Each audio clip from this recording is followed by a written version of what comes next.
शादी की रात मेरे पति को अचानक फोन आ गया। पति मुझसे बोले, मेरी माँ के कमरे में जाकर सो जाओ। मैं अपनी सास के पास चली गई। अब रोज यूं ही होने लगा। मैं रोज रात सास के पास सोती। सास दिन बर दिन जवान होने लगी और मुझे हड्डियों का दर्द होने लगा। जब मेरा 13 साल का देवर बोला, मैं भी बूढ़ा हो जाऊंगा तो मम्मी मैं भी जवान होने के लिए वही करूंगा जो रात में मम्मी भाभी के साथ करती हैं।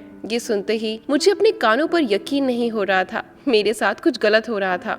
मैंने देवर को चॉकलेट देकर पूछा, मम्मी मेरे साथ क्या करती हैं? तो उसने जो बताया उसे सुनकर मेरा दिल फटने लगा। मैंने एक बहुत ही सख्त तरह के माहौल में आग खोली थी। मैं 4 भाइयों की इकलौती बहन थी। भाई तो मुझ पर जान निछावर करते थे, जबकि पापा मुझ पर बहुत ही ज्यादा सख्ती करते थे। मैंने अक्सर सुना है, पापा मम्मी से कहा करते थे, अगर लता से कोई ऊंच नीच हो गई तो हम 5 मर्दों की जिंदगी खराब हो जाएगी। हम किसी से भी आंख मिलाने के काबिल नहीं रहेंगे। इसलिए अपनी बेटी पर लगाम लगा दो, जिस तरह भी मुमकिन हो सके। जाने पापा को ये क्यों लगता था कि बेटियों को काबू में करने के लिए उन पर सख्ती करना जरूरी होता है। मेरे ख्याल में तो जो बाप अपनी बेटियों के दोस्त होते हैं, उन्हें ये कहने की जरूरत भी नहीं पड़ती कि वह हमारी इज्जत का ख्याल रखना। वैसे ही बाप की खुशी की खातिर अपना सब कुछ कुर्बान कर देती हैं। भला पापा का हुक्म था तो मम्मी कैसे नजरअंदाज कर सकती थी? भला मम्मी तो सारी जिंदगी मुझ पर बहुत रोक टोक की थी, कहीं भी ना आने जाने देती थी और ना ही कोई सहेली बनाने देती थी। मैं उस घुटन और माहौल से बहुत तंग आ गई थी। मुझे थोड़ी सी रोशनी की हवा चाहिए थी। हुआ कुछ यूं कि पापा को अपने किसी काम से 2 दिन के लिए शहर से बाहर जाना पड़ा। तब मैं बहुत खुश हो गई। मैं मम्मी से बोली, अगर आप मुझे परमिशन देंगी तो मैं थोड़ी देर के लिए अपनी बचपन की सहेली के घर जाना चाहती हूँ। मम्मी ने साफ साफ मना कर दिया। तो मैं बोली, मम्मी आपने हमेशा मुझ पर इतनी सख्ती की है, मैं अपनी जिंदगी से बहुत तंग आ गई हूँ। आप मान लीजिएगा कि मुझे किसी दिन मौत आ जाएगी। मेरी बातें सुनकर मम्मी का दिल दहल गया। वे कहने लगी, खबरदार, जो आज के बाद तूने अपने मुंह से ऐसी बात निकाली तो ये जो तुम्हारे 4 भाई है ना, ये ना सिर्फ अपने बाप के लिए, जबकि तुम मेरी बेटी हो, तुम मेरी सहेली हो, मेरी जिगर का टुकड़ा हो। मम्मी की बातें सुनकर मैं बोली, अगर ऐसी बात है तो प्लीज आप मुझे मेरी सहेली के घर जाने दो। मैं भी बहुत खुश हुई थी। अलमारी में से अपना खूबसूरत ड्रेस निकाल कर पहन लिया था। मैं खुद तैयार हुई थी। मम्मी ने मुझे पैसे भी दिए थे और बहुत धमकाया भी था कि अपना बहुत ख्याल रखना। मैं मम्मी की बात सुनकर मुस्कुरा गई थी और घर से चली गई थी। आज मैं कई सालों बाद ज्योति के घर जा रही थी। पहले जब छोटी थी तो 1-2 बार मम्मी के साथ गई थी, क्योंकि उसका घर बहुत दूर था। जाने के लिए बस का सहारा लेना पड़ता था। आज मैंने जिद की थी कि मैं बिल्कुल अकेले जाना चाहती हूँ। मैं जिंदगी को करीब से देखना चाहती थी। खैर, मैं बस में बैठ गई थी। सब कुछ बहुत नया लग रहा था। ऐसे लग रहा था कि मेरे दिमाग में एक सुहानी सी घटा छा गई हो। एक सुकून सा मेरे रग रग में दौड़ पड़ा था। खैर, जब मैं ज्योति के घर पहुंची तो उसे यकीन ही नहीं आया कि मैं उसके घर कैसे चली आई। वो कहने लगी, आज तो लगता है मेरी जिंदगी का सबसे खूबसूरत दिन है जो तुम हमारे घर आई हो। मैं हंसकर बोली, तुम सोच भी नहीं सकती मुझे कितनी मुश्किल से परमिशन मिली है। खैर, हम दोनों सहेलियां 2 घंटे साथ बैठी और फिर मैंने अपने जाने के लिए बोला तो उसने मना कर दिया और बोली, नहीं, मैं तुम्हें इतनी जल्दी जाने नहीं दूंगी। अब अगर तुम आ ही गई हो तो मेरे साथ कुछ वक्त बिता लो। मैंने कहा, अगर आज वक्त से घर नहीं गई तो मम्मी मुझे फिर कभी नहीं भेजेंगी। बातों में पता ही नहीं चला और सूरज भी ढल गया था। मैं तो बहुत ज्यादा घबरा गई थी। तब ज्योति भी घबरा गई थी। कहने लगी, मुझे माफ कर दो, मेरी वजह से इतनी देर हो गई।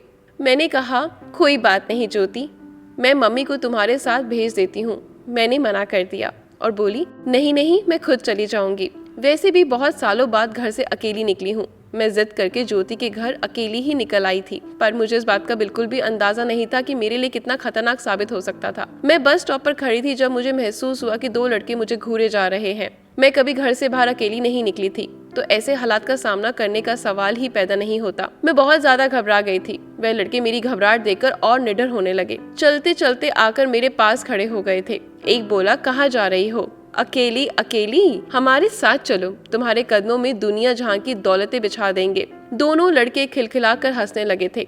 मैं उनसे दूर होने की कोशिश कर रही थी, जबकि वे मेरे बिल्कुल करीब आते जा रहे थे। तब मुझे बस आती दिखाई दी। मेरी जान में जान आ गई थी। मैं बहुत ज्यादा खुश हो गई थी। खैर, बस रुकी तो मैं जल्दी से उसमें बैठ गई। मुझे लगा कि अब उन आवारा लड़कों से मेरी जान छूट जाएगी, मगर मेरी जान तब निकली जब मेरे साथ ही वे लड़के भी बस में बैठ गए। अब वे मेरे पास बैठने की कोशिश कर रहे थे। तब एक लड़का एक बड़ा गुस्से से बोला, तुम दोनों कौन हो? ये लड़की तुम्हारी क्या लगती है? वे दोनों खिलखिलाकर हंस पड़े। बोले कि अभी तो कुछ नहीं लगती, मगर बहुत जल्दी हमारी कुछ लग जाएगी। उस लड़के ने दोनों को मुझसे दूर कर दिया और बोला, अगर आप उस लड़की की तरफ जाने की कोशिश की तो मुझसे बुरा कोई नहीं होगा। फिर वो लड़का पूरे रास्ते मेरी हिफाजत करता रहा। सब देखकर मेरी आंखें छलक पड़ी। मैं उसके लिए प्रार्थना कर रही थी। बस रुकी तो वह लड़का भी मेरे साथ ही उतरा था। कहने लगा, मैं तुम्हारे घर तक तुम्हें छोड़कर आता हूँ। मैं अब और ज्यादा डर गई थी, इसलिए उसकी बात को टाल नहीं सकती थी। उसने मुझे बताया कि मेरा नाम बंटी है। वह मुझे मेरे घर के पास छोड़कर चला गया था। मैं घर में अंदर गई तो मम्मी ने मुझे देखते ही गले से लगा लिया और फूट फूट कर रोने लगी। मैं भी रोती जा रही थी। मम्मी कहने लगी, तू कहाँ रह गई थी? मेरी जान पर बनाई थी। मैंने रोते रोते मम्मी को सारा किस्सा सुना दिया था। मम्मी बहुत ज्यादा घबरा गई थी। कहने लगी, भगवान उस लड़के पर अपनी कृपा बनाए रखे जिसने हमारी मदद की। अगर तुम्हें कुछ हो जाता तो हम क्या करते? मम्मी अब उठते बैठते बंटी के लिए प्रार्थना करती रहती। 2 दिन बाद पापा वापस आ गए। मैंने और मम्मी ने इस किस्से को पापा और भाइयों से छुपा लिया था। मुझे रह रहकर बंटी के अच्छे व्यवहार की बहुत ज्यादा याद आती थी, तो मेरे दिल में इतनी अजनबी के लिए प्यार पैदा हो गया था। मैं ये भी नहीं जानती थी कि ये मुलाकात पहली और आखिरी थी, मगर फिर भी मैं उसे अपने दिल से निकाल ही नहीं पा रही थी। 1-2 बार तो मेरे सपने में भी आया था। उसके बाद में सोचने लगी थी कि बंटी से दोबारा मिलना मुमकिन नहीं है। मैं एक दिन ज्योति के साथ फोन पर बात कर रही थी तो मैंने उसे बंटी के बारे में सब कुछ बता दिया था। मेरी बात सुनकर ज्योति कहने लगी, तुम उस लड़के को फेसबुक पर ढूंढ सकती हो सकता है वह तुम्हें मिल जाए। यूँ उसने मुझे रोशनी की किरण दिखा दी थी। मैं उस टाइम बहुत खुश हो गई। मैंने जैसे ही कॉल बंद की, जल्दी से मम्मी के मोबाइल पर फेसबुक इंस्टॉल करके उसकी आईडी बना ली थी। उसके बाद अब जब भी मुझे मौका मिलता मैं बंटी नाम के लड़कों को सर्च करने लगती। कई दिन यूं ही बीत गए थे। अब मुझे यकीन हो चला था कि ये सब तो मुमकिन नहीं है। भला एक लड़के को खाली नाम से कैसे ढूंढा जा सकता है? उसको ढूंढना मुमकिन नहीं था। मैं बहुत हारने लगी थी कि एक दिन बंटी की तस्वीर मेरे सामने आ गई। मेरी तो खुशी का ठिकाना ही नहीं रहा। उसे फेसबुक पर ढूंढ रही थी, तभी उसकी फोटो उसे जल्दी से मैसेज किया और उसे थैंक्स बोला। उसने उस दिन मेरी बहुत मदद की थी। मैं और मेरी मम्मी आपके लिए बहुत प्रार्थनाएं करती हैं। उसका जवाब नहीं आया था। ठीक 2 दिन बाद उसने मुझे जवाब दिया। वह कहने लगा, ये तो मेरा फर्ज था। मैंने कुछ ऐसा नहीं किया जो बिल्कुल अनोखा हो। फिर उसने मुझे बताया कि वह फेसबुक बहुत कम चलाता है। अब हम दोनों हर रोज बातें करने लगे थे। मुझे बंटी से मोहब्बत हो गई थी। उसका भी कुछ ऐसा ही हाल था। उसने मुझे बताया था। मैंने उसे कहा, तुम मेरे लिए रिश्ता भेज दो। तब वह कहने लगा, मुझे इस बारे में जानकारी नहीं है कि तुम्हारे पापा मेरा रिश्ता अपनाएंगे भी या नहीं, क्योंकि मैं एक छोटी जाति से हूँ और बहुत ही छोटी सी जॉब करता हूँ। पापा की मृत्यु हो चुकी है और अपनी माँ और छोटे भाई का ख्याल रखता हूँ। मैं बोली, बंटी मेरे लिए तुम ही बहुत हो। तुम मेरा रिश्ता ले आओगे, मैं अपने घर वालों को खुद ही मना लूंगी। बंटी की बात सच साबित हो गई थी। उसका रिश्ता आया तो पापा ने मना कर दिया था। वे कहने लगे कि नहीं भाई, मैं ऐसे घर में अपनी बेटी का रिश्ता नहीं दूंगा जहाँ खाने पीने की भी तंगी हो। मैंने मम्मी से कहा कि आप पापा को समझाएं। मम्मी को मैंने बता दिया था कि ये बंटी है जिसने मेरी इज्जत बचाई थी। मम्मी ने भी अपनी कोशिश शुरू कर दी, मगर पापा नहीं माने। तब मैंने पापा के साथ बात करने का फैसला किया। मैंने उनसे 2 टूक कह दिया था कि आप मेरी शादी उसी जगह पर कर दो। अगर खाने पीने की तंगी है तो मुझे कोई एतराज नहीं। मेरी बात सुनकर पापा चौंक गए थे। उनके माथे पर बल पड़ गए थे। वे कहने लगे, तुम इस रिश्ते के लिए इतनी उतावली क्यों हो रही हो? बताओ मुझे, तुम उस लड़के को कैसे जानती हो? मैं चुप होकर रह गई, मगर पापा बहुत जिद्दी इंसान थे। वे सब समझ गए थे। उन्होंने फिर भी रिश्ते के लिए मना ही किया, मगर मैं डट गई थी। एक दिन मैंने पापा से साफ साफ कह दिया कि अगर आपने मेरी शादी इस जगह नहीं की तो मैं सुसाइड कर सकती हूँ। आप खुद उसके जिम्मेदार होंगे। मेरी बात सुनकर पापा हक्का भक्का रह गए। उन्होंने मेरे मुंह पर थप्पड़ मारा। फिर वह मम्मी को बुरा भला कहने लगे कि तुम्हारी नाक के नीचे तुम्हारी बेटी गुल खिलाती रही और तुम्हें कैसे पता नहीं चला। पापा मेरे फैसले से डर गए थे, इसलिए उन्होंने उस रिश्ते के लिए हाँ भर ली। मगर अफसोस इस बात का था कि मेरी विदाई के वक्त उन्होंने मेरे सर पर हाथ भी नहीं रखा। बस इतना बोले थे कि अब हमारा रिश्ता खत्म हो गया। मेरी आंखें छलक पड़ी थी। खैर, मैंने दिल से सोचा कि पापा, आपने पहले भी कौन सी मुझे प्यार किया है। इसी में खुश थी कि मेरी शादी एक ऐसे इंसान से हो रही थी जिसे मैं मोहब्बत करती थी और वो मुझे चाहता था। मैं विदा होकर बंटी के घर आ गई थी, मगर ये देखकर जरा घबरा गई थी कि बंटी के घर के हालात मेरी सोच से भी बढ़कर ज्यादा खराब थे। उसका कमरा भी बहुत छोटा सा था, जिसमें अजीब सा टूटा फूटा सा फर्नीचर पड़ा था। मगर जब बंटी मेरे सामने आकर बैठा, मैंने दुनिया का सब गम भुला दिया था। बंटी ने मेरा हाथ पकड़कर अपनी खुशी का इजहार किया। वे कहने लगा, लता, जब मैंने तुम्हें बस में देखा था तो मुझे मेरी मोहब्बत अपनी सी लगी थी, मगर मैं जानता था कि ये मुलाकात पहली और आखिरी है, इसलिए मैंने अपने दिल से तुम्हारा ख्याल झटक दिया था। मगर जब तुमने खुद मुझे फेसबुक पर बात की तो मुझे अपनी खुशकिस्मती पर यकीन नहीं आ रहा था। लता, मैं आज बहुत ज्यादा खुश हूँ और तुमसे वादा करता हूँ कि मैं तुम्हारे लिए सब कुछ ठीक कर लूंगा। अभी मेरा घर छोटा सा है, मेरे हालात भी अच्छे नहीं, लेकिन अगर तुम मेरा साथ दोगी तो ये मुश्किल वक्त कट जाएगा, सब कुछ ठीक हो जाएगा। मैं मुस्कुराकर बोली, बंटी, आपने मुझे किसी तरह की कोई बात नहीं छुपाई थी, आपने सब कुछ पहले से ही बता दिया था, मगर फिर भी मुझे आपसे ही शादी करनी थी और आज मैं आपके साथ वादा करती हूँ कि हमेशा आपका साथ दूंगी। बंटी मुस्कुराने लगा। फिर उसने मुंह दिखाई कि अंगूठी मेरी उंगली में पहना दी। हम दोनों अभी बातें ही कर रहे थे कि अचानक बंटी का एक कॉल आ गया। वह फोन सुनकर कुछ परेशान सा हो गया। फिर मुझसे कहने लगा कि मुझे बहुत जरूरी काम से जाना है, तुम प्लीज मेरी मम्मी के कमरे में जाकर सो जाओ। मैं हक्का बक्का रह गई थी। मैं बोली, बंटी, क्या आपका काम मुझसे भी ज्यादा जरूरी है? बंटी के चेहरे पर परेशानी ही परेशानी थी। वह कहने लगा, प्लीज मेरी बात समझने की कोशिश करो, तुम मम्मी के कमरे में चली जाओ। मैं गुस्से से उठी और कपड़े बदल कर अपनी सास के कमरे में चली गई थी। मैं बोली, बंटी किसी काम से बाहर जा रहा है, उन्होंने मुझे आपके कमरे में भेज दिया है। मेरी सास मुस्कुराकर बोली, अच्छा ठीक है मेरी बेटी, तुम मेरे साथ मेरे कमरे में सो जाओ। मैं चुपचाप बिस्तर पर लेट गई। मेरा दिल बहुत ज्यादा बोझल हो गया था। मैं बंटी के खातिर अपने बाप को नाराज करके आ गई थी और वह शादी की पहली रात ही मुझे छोड़कर अपने काम से चला गया था। मैं बहुत ज्यादा गम में थी और यूं ही मेरी आंख लग गई थी। जब सुबह उठी तो बंटी घर में ही था।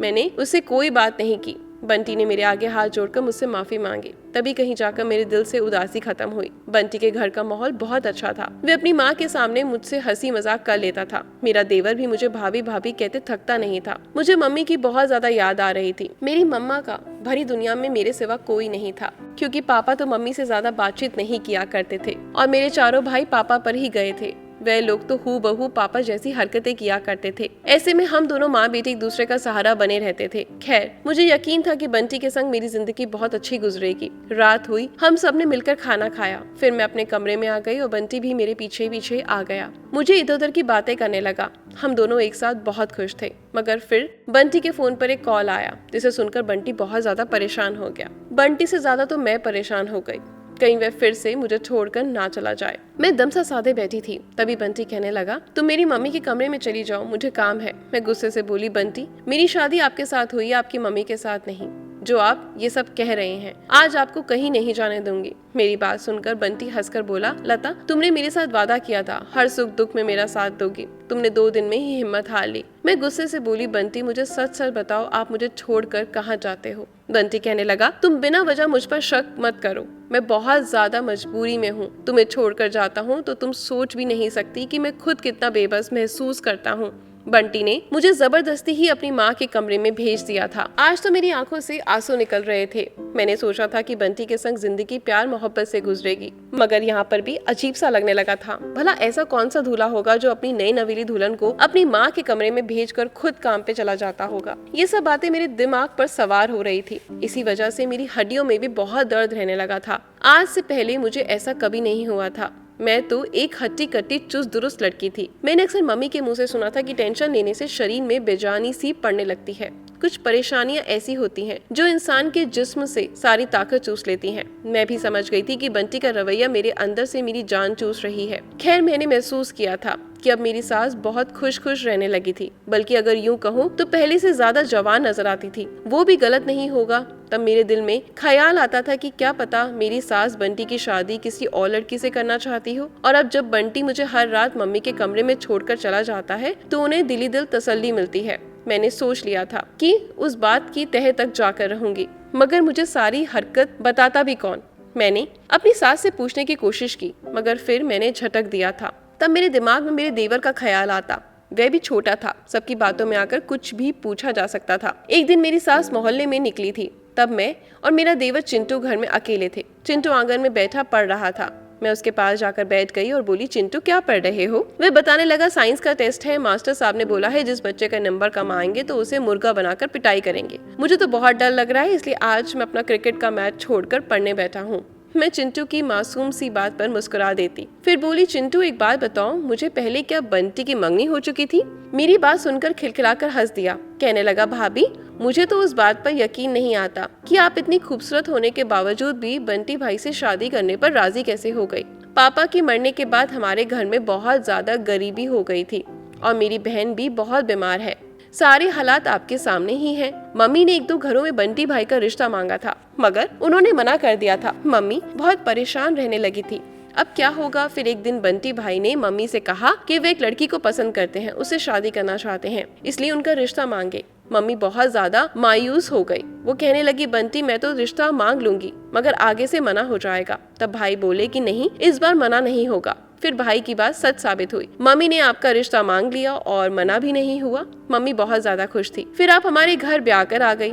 चिंटू से बात करके मेरा दिल बहुत हल्का हो गया। मुझे एक बात और पता चली, चिंटू की बहन भी है और वह बीमार है, और बीमार है तो कहाँ है, और मुझसे ये बात क्यों छुपाई बंटी ने। चिंटू से बोली कि तुम पढ़ाई करो, मैं अभी अपने 1-2 काम निपटा कर आती हूँ। मैं उठकर किचन में आ गई थी। सोचने लगी कि मेरी सास और बंटी ने अपनी बेटी और अपनी बहन के बारे में मुझसे बात क्यों छुपाई थी। तो फिर बंटी मुझे हर रात छोड़कर कहाँ जाते हैं? मेरी बंटी की शादी को 2 हफ्ते हो गए थे और वह हर रात मुझे अपनी माँ के कमरे में छोड़कर खुद बाहर कहीं चले जाते। अब तो मुझे इस बात का शक होने लगा कि कहीं बंटी से खुफिया तौर पर दूसरी शादी तो नहीं हो रखी। ये सब बातें मुझे बहुत सता रही थी। मुझे हर रात अपनी सास के कमरे में जाना बिल्कुल अच्छा नहीं लगता था, मगर मैं मजबूर थी। अब मैं बहुत ज्यादा कमजोर हो गई थी। मेरी हड्डियों में बहुत दर्द रहने लगा था, यहाँ तक कि मैं बिस्तर पर ही पड़ी रहती थी, जबकि मेरी सास पहले से ज्यादा अच्छी लगने लगी थी। मुझे ये सब अजीब सा लगता था। अब तो बंटी भी मेरे लिए बहुत परेशान रहने लगा था। एक दिन मेरे पूरे जिस्म में बहुत ज्यादा दर्द था। बंटी काम से आया तो मैं फूट फूट कर रोने लगी। बंटी मुझे डॉक्टर के पास ले गया तो मेरे पूरे बदन में बहुत दर्द हो रहा था। मुझे बर्दाश्त नहीं हो रहा।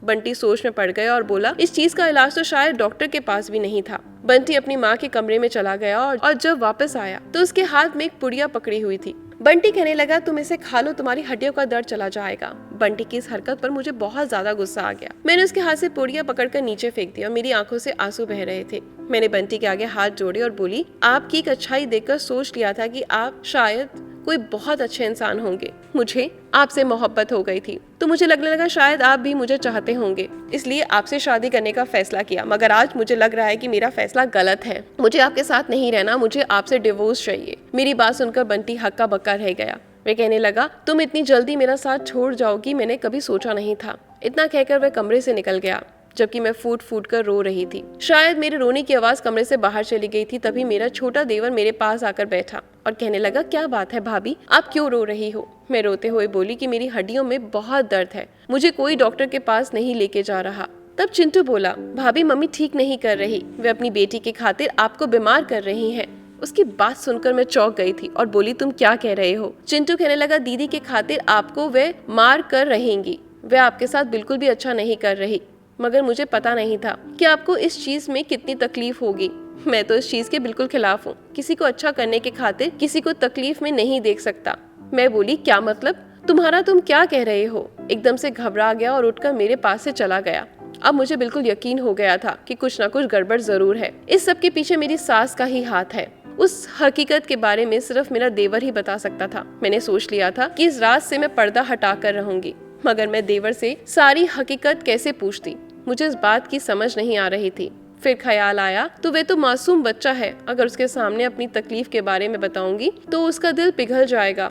इसलिए अब मैं हर रोज अपने देवर को अपने पास बुलाती और रोने लगती कि मुझे बहुत ज्यादा तकलीफ है। एक दिन मैंने उसे चॉकलेट दी। उसे बोली, मुझे बताओ तुम्हारी मम्मी मेरे साथ क्या करती है? चिंटू ने मुझे बात बताई। उसने मुझे डरा कर रख दिया। मेरा तो दिमाग चकराने लगा। अब मैं बंटी की वापसी का इंतजार कर रही थी। जैसे ही घर आया मैं बंटी पर बरस पड़ी और बोली, बंटी आपसे तो अच्छा चिंटू है जिसने मुझ पर तरस खाया। आपकी और सासू माँ की सारी हरकत मुझे बता दी, जबकि आपने तो मुझे तबाह और बर्बाद करने में कोई कसर नहीं छोड़ी। बंटी मेरी बात सुनकर बहुत ज्यादा घबरा गया, मेरे सामने हाथ जोड़े और बोला, मुझे माफ कर दो लता, मैं बहुत ज्यादा मजबूर था। तुम तो जानती हो इंसान हर काम अपनी मजबूरी के लिए करता है। दरअसल पापा के मरने के बाद हम बहुत ज्यादा गरीब हो गए थे। हम दोनों से छोटी बहन को पीलिया हो गया था। डॉक्टर ने उसके इलाज के लिए काफी पैसे मांगे थे, जबकि मैं उसी हॉस्पिटल में कंपाउंडर था। मैं काफी सालों से काम कर रहा था। तब कभी कभार मैं ब्लड भी निकाल लिया करता था मरीजों का। इन सब की मुझे अच्छी प्रैक्टिस थी। इसी बीच मैंने अपनी बहन को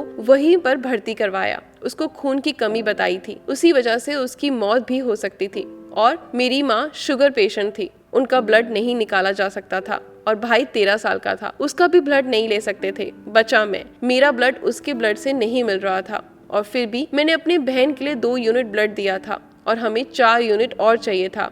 और रिश्तेदारों ने मुझसे मुंह मोड़ लिया था और ना ही हमारे पास इतने पैसे थे कि हम ब्लड खरीद सकते। उस टाइम आपका रिश्ता मेरे से हो गया। आप जब शादी की पहली रात मेरे घर आई तो मैंने फोन कॉल का बहाना करके घर से बाहर चला गया। तभी तुम मम्मी के कमरे में गई और हमने तकिए में क्लोरोफॉर्म मिलाकर रखा था। आपको जाते ही नींद आ गई। तब मैंने आपका ब्लड निकाल लिया था और इत्तेफाक की बात यह है कि आपका ब्लड मेरी बहन के ब्लड से मैच हो गया, तो उसकी हालत बिल्कुल ठीक हो गई और मैं रोज रात को अपनी बहन के पास ही जाता हूँ।